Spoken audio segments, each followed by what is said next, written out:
We need to remember that our ancestors resisted, and resisted. That is the reason why a lot of us are here. That is the reason why I am here. This brown skin didn't just come from my mama. It came from my abuelito, and my tatarabuelita, and everyone that came before me.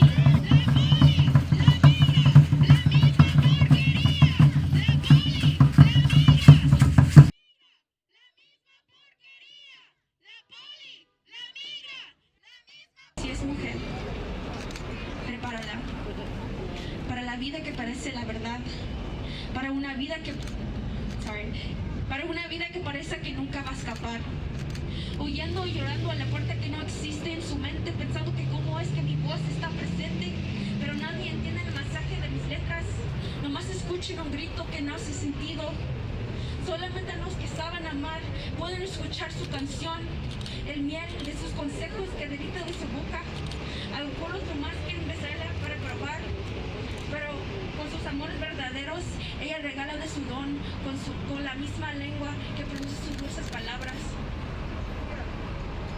Pero no quieren escuchar los tambores de su alma, que su corazón está lleno de ecos de trama. No ven que su cuerpo es de una mujer guerrillera, un refugio para las batallas que va a confrontar.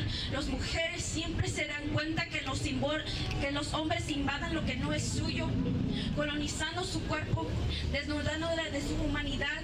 Ellos no entienden que la palabra mujer también significa persona. Al igual al hombre, Dios mismo le hizo de su imagen, manteniendo el poder de volar a las glorias de los cielos. Atravesando sus sueños, ella carga de los pecados de la vida en su alma, cicatrices, sus raíces, un dolor que sus ancestros transmiten. Sus alas llenos de las manchas negras que ella carga en sus espaldas, los insultos, las mentiras de este sistema. ¿Por qué no la ven de la verdad que ella es? Como una mamá, hermana, hija, amiga, humana, como una mujer.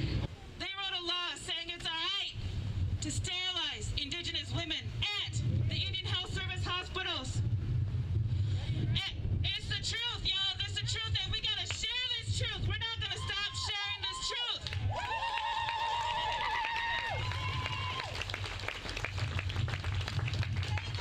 Man, we gotta get fired up. So, at the height of all the sterilizations, 25% of indigenous women here were sterilized ages 14 to 44, but the youngest was 11 years old. Yo, that ain't right. That ain't right. We didn't cross the borders. The border crossed us! We didn't cross the borders. The border crossed us! No, y'all, we didn't condone then. And we don't condone now. Because what? Native lives matter. Black lives. Trans lives. And women's lives. Buenas tardes. My name is Miguel Fiol, and I come to representing the Puerto Ricans in Minnesota Committee. And I'm here to officially bring from our organization, Puerto Ricans in Minnesota, our respect and our support for this tragedy that's been happening, not now, but the women's right has been violated for a long time, brother. So the medical community of the university where I come from supports that right and justice be done for women in all fields, in all cultures, in all languages. Come on, this is enough. We have been working with ICE to get a lot of the Latino people out before they got COVID. Our group, Puerto Rican Minnesota and Frente Unido Acción Latina, We have been knocking at doors to let the people out with minor offenses so they don't get COVID. They don't die in jail for just trying to get a better life for their children. That is not fair. Scientific nationalism has been around for a long time. United States and other countries going and experimenting with people in other countries. This is wrong, and this abuse of women with their reproductive rights being violated is wrong, and we will all stand at the university against this.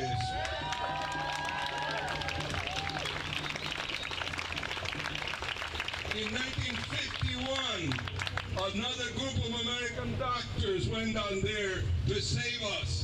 We had enough American imperialism in Puerto Rico. We want our independence. We're good enough people. We don't need anybody.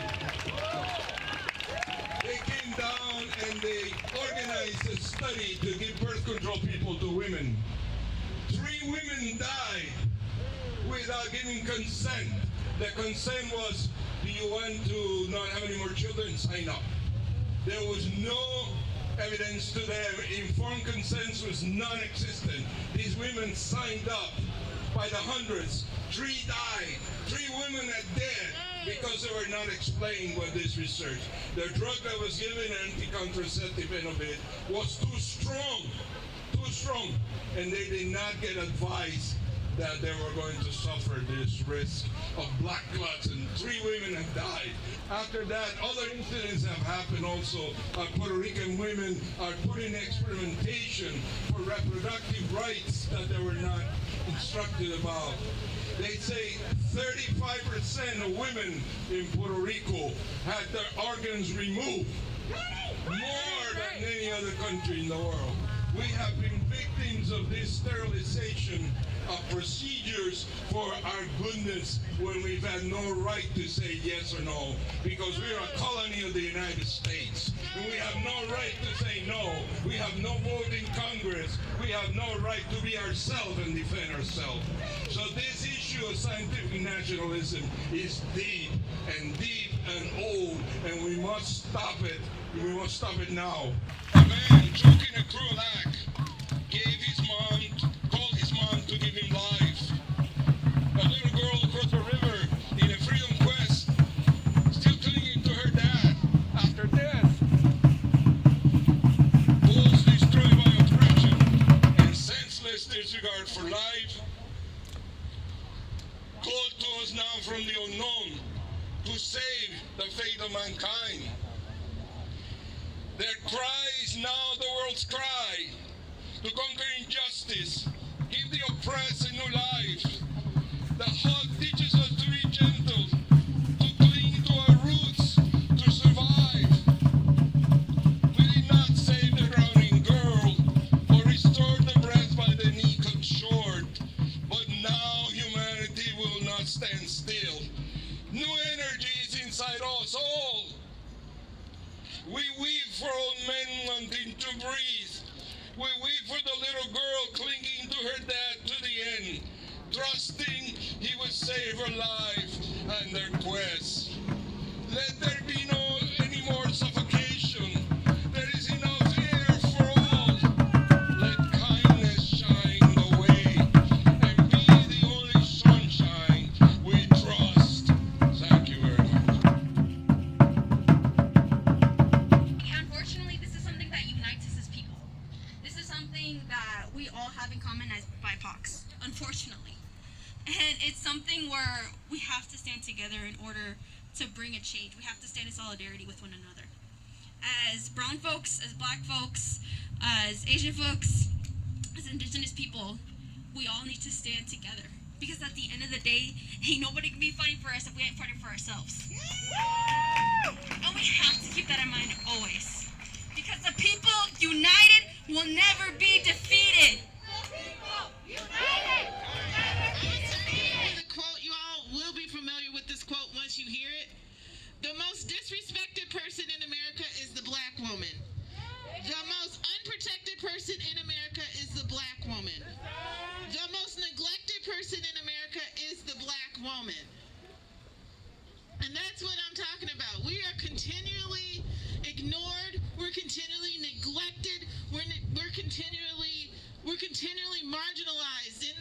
country. Continuously, every day. And we do this then at the border. We're now, they're now doing mutilating. It's mutilation, mutilating women against their will. And that's not right. It's not right to do that. It's not right that the founding father of modern gynecology did this to black women, to black slaves. So this is nothing new. This did not surprise me that they're now doing this to brown women at the border. They think we aren't human. They treat us less than. And I'm sick and tired of being treated as less than. I'm sick and tired of being treated like less than a human being. Because I am a human being and I should be treated as such. Every woman, every femme, every person here should be treated like the human beings that they are. What's it going to take for it to stop? What's it going to take for it to stop? We almost burnt this damn city to the ground because they killed a man in this city. I'm willing to burn this city 100 times to make sure that women, that trans folks, that non-binary folks, that all people are treated with have the basic human rights. We shouldn't have to beg for basic human rights. We shouldn't have to beg for basic human rights. We should be able to walk down the street without feeling in fear. We should be able to go to the doctor and be heard. We're all fighting the same damn enemy, and it's capitalism. It's capitalism. Capitalism is what is killing us. It's not just hurting us, it is killing us. It is literally killing us. You know, they talk about, thank the frontline workers during this pandemic. Who are the frontline workers? Who are the people working at the grocery store, working at the nursing homes, working at the hospitals? It is black, indigenous, and brown and native women working those jobs and putting our lives on the line for this pandemic. And yet, as the quote says, we're still neglected, we're still mistreated, we're still abused. And that should stop. That needs to stop. That needs to end today. And like I said before, I will burn this city and every city across the country 100 times if it means I get my rights and you get your rights. Say your name! Say your name! Say your name! Say your name!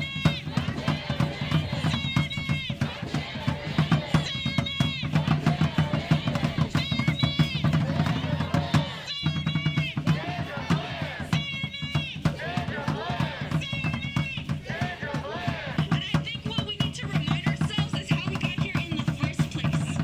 When it comes to the border, not even a year ago, there was a caravan of people that came from Central America and came up here for the United States seeking asylum. What people don't understand is that back in the 1960s, 70s, America went down there and actually teared that place up.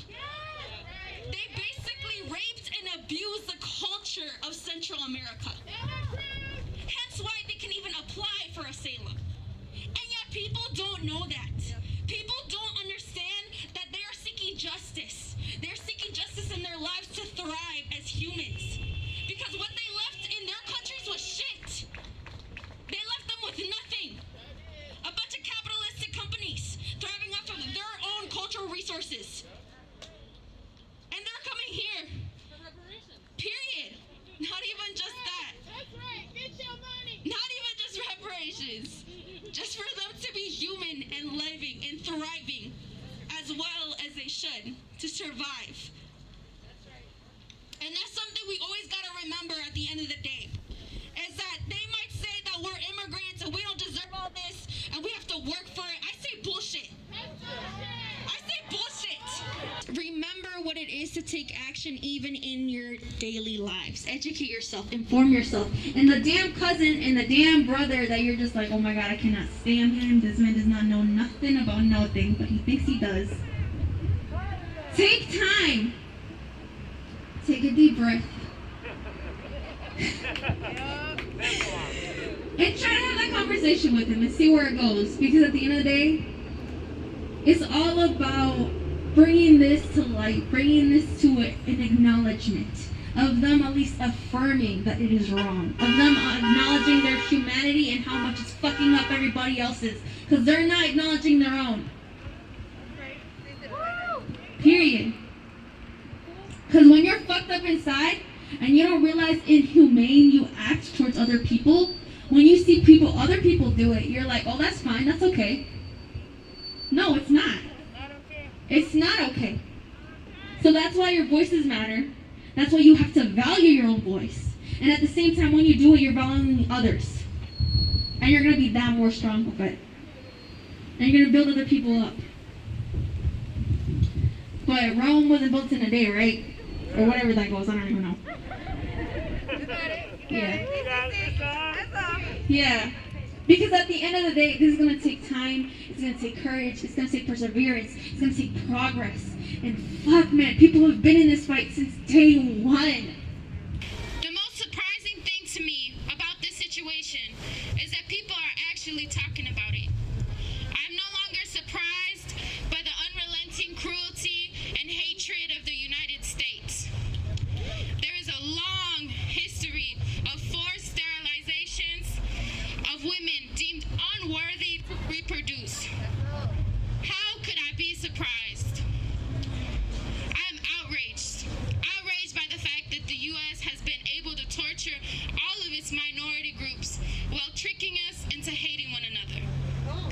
The act of solidarity by Dawn Wooten is a symbol that this hatred among African Americans, Latinx, and other minority groups is coming to an end.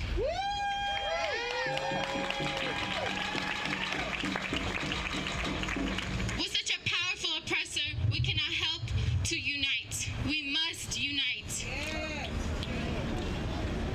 Maybe Dawn Wooten spoke up because she was tired of seeing history repeat itself at the expense of women of color.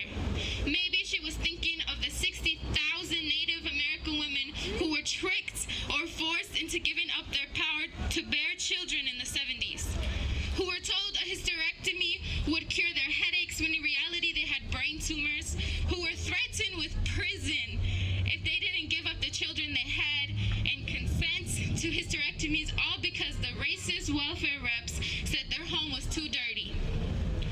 Dawn Wooten could have been thinking about her own community when black people were considered no more than 3/5 of a human in the U.S. Constitution, and it was illegal for them to reproduce during Jim Crow. After slave owners could not legally chain these women, they found new forms to abuse and tie their bodies. Eugenics was designed to control the development of the U.S. gene pool. In southern states, black women were the victims of 65% of forced sterilization through hysterectomies or far more invasive procedures.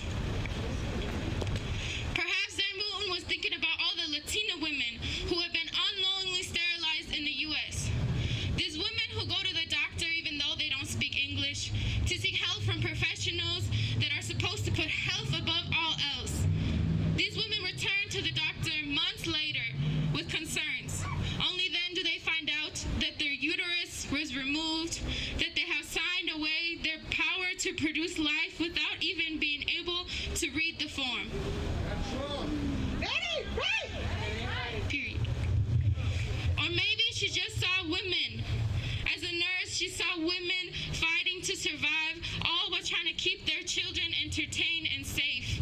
Women who had already had everything taken away, their Bibles, their ability to feel the wind on their faces as they watched the stars, their joy, their autonomy taken away for the sake of the patriarchy, the sake of white feminism, of white supremacy. Because these women were not born within these God-forsaken borders. This is not history repeating itself. This is genocide and colonialism continued.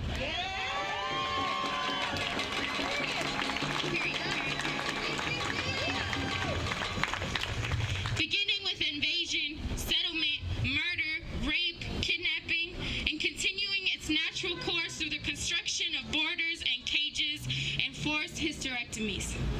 The hatred and fear of the body and spirit of black, brown, and indigenous women has not been diminished. This is why it is so important that we follow the lead of Dawn Wooten and heed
at 6 in the morning, making sure your siblings get to school, giving them that smile that says, it'll be okay.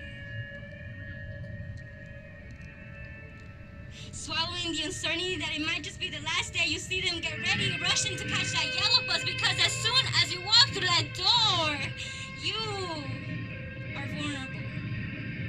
You start playing hide and seek with the family heartbreakers, where they will break your Latinx pride, and you need to hide because you need to hide and pretend I am white for me to pass by, and make sure once I get home I don't have to say goodbye. This is a reality of sitting on my desk wanting to solve this math problem, reminding me if I can even solve my own status problem, because the deadline already passed and the government hasn't agreed, creating what ifs and what can'ts, counting down the 259 days less of your 2-year protective status. See, unknowingly staying determined, looking for colleges we might not even be able to attend to, but hustling each and every day, doing what you can, forgetting you're still a teenager, but at least you haven't been caught by la migra. This is a reality of how work is paying bills and saving up a stack in case you do end up going back, because you're watching to see no red and blue come by, because then they hand you straight to green, where they, the family heartbreakers, will break your Latinx pride and stitch inside that broken heart trauma. This is a reality of a 16-year-old undocumented Latina who has to take care of her siblings, fighting to finish high school and working to help pay bills, worrying about college and her aspirations, yet at the same time worrying about her future being taken away because of DACA, balancing at a mountain's peak. Having mouths, stabbing my creativity, stereotypes sit up on my skin, dreams of what people call imposible, cries of surrender, of go back to your damn country.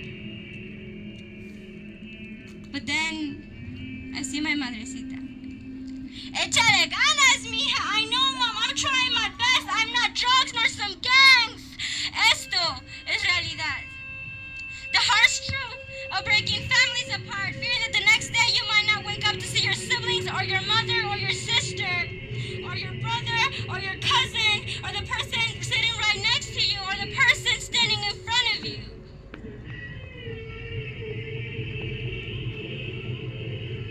Esto es realidad. Fearing that the next day you might not wake up to see your siblings or your mother, that because of a society status you have to leave everything behind and go to the place where you were born but not raised, es realidad. El miedo que tenemos que cargar por no ser blanca o ciudadana. So let me tell you this, I am not your bargaining chip. I am not your quotation marks criminal, and in no way do you get to decide if I'm an illegal alien or illegal criminal or your vato. See, my hidden words will speak louder than the shadows you built. Yes, I'm a dreamer. Yes, I'm scared. Your feelings at the same time. Yes, I'm the disruption to your system. Yes, I'm the cornflakes y la India Maria. Yes, I'm the tamales y los frijoles. And sí, soy mexicana, indígena y orgullosa de serlos, and I'm educated, and I promise you that your nightmare of my dream becoming the first undocumented Latina artist president will be a reality. Esto es mi realidad. This is my reality. 3 years later, and I'm still on the edge of worrying about deportation. I'm tired. I'm so tired of this fight, like many of us. But I also know that there are many undocumented children still coming in. I also know that still many undocumented families are coming in. And because of that, I am not gonna give up. And because of that, I wanna make sure that once I leave, I can at least provide a space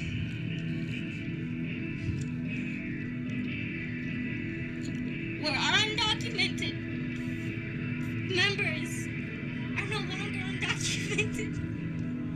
Because you know what? This is our fucking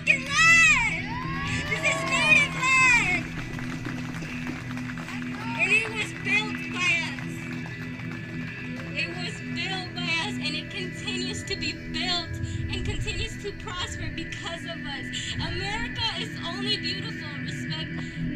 Respectfully, it was called Turtle Island. Turtle Island is beautiful because of us. So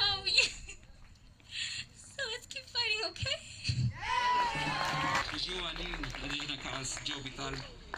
First of all, I'd like to thank the relative back there who acknowledged Turtle Island. This is Dakota land, and our bodies are healing, but more importantly, the land is healing.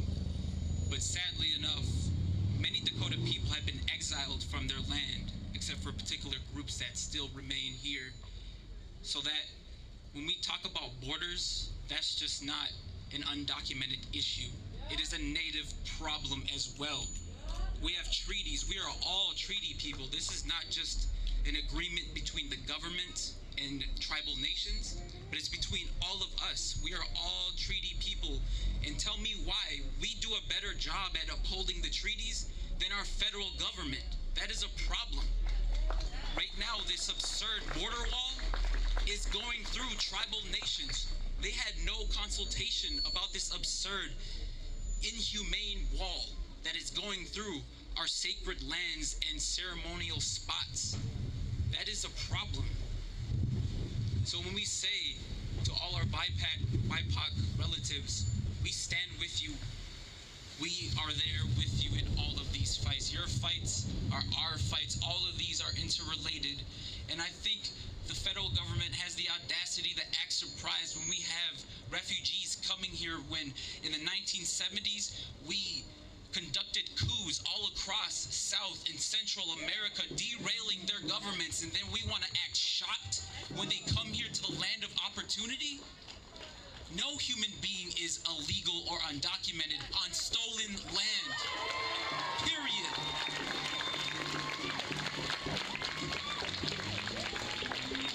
And if the government wants to keep acting surprised, I got another solution for them then. It's called land back. This is nothing new, right? And what's happening to women. And let's go back even before the 1930s and 70s of the sterilization of what took place on the island of Borinquen, currently present day known as Puerto Rico. The intentional sterilization and the intentional eugenics, the policy and platforms that these policies were built on. A whole OBGYN systems are built on the use of women as property. During slavery, African black women were used to develop what we now know as current day OBGYN tools and technologies and whatever, right? That we're now here present day fighting for even the right and use of these tools and access. But it was our bodies, African black women's bodies, that were being mutilated. No anesthesia, right? So keep in mind what's going down.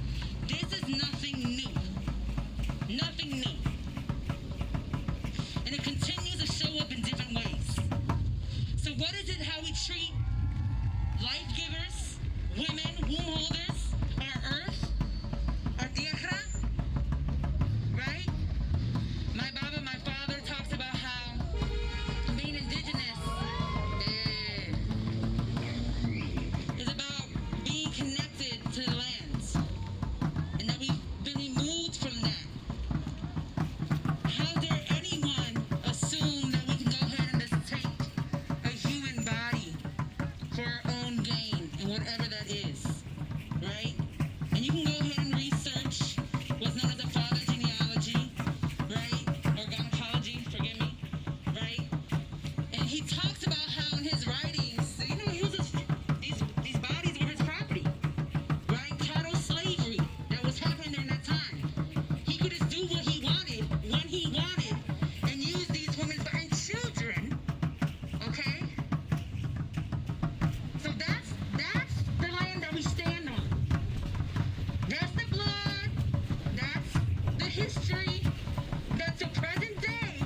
And then on our island, how many women here, womb holders, have used any form of contraception, right?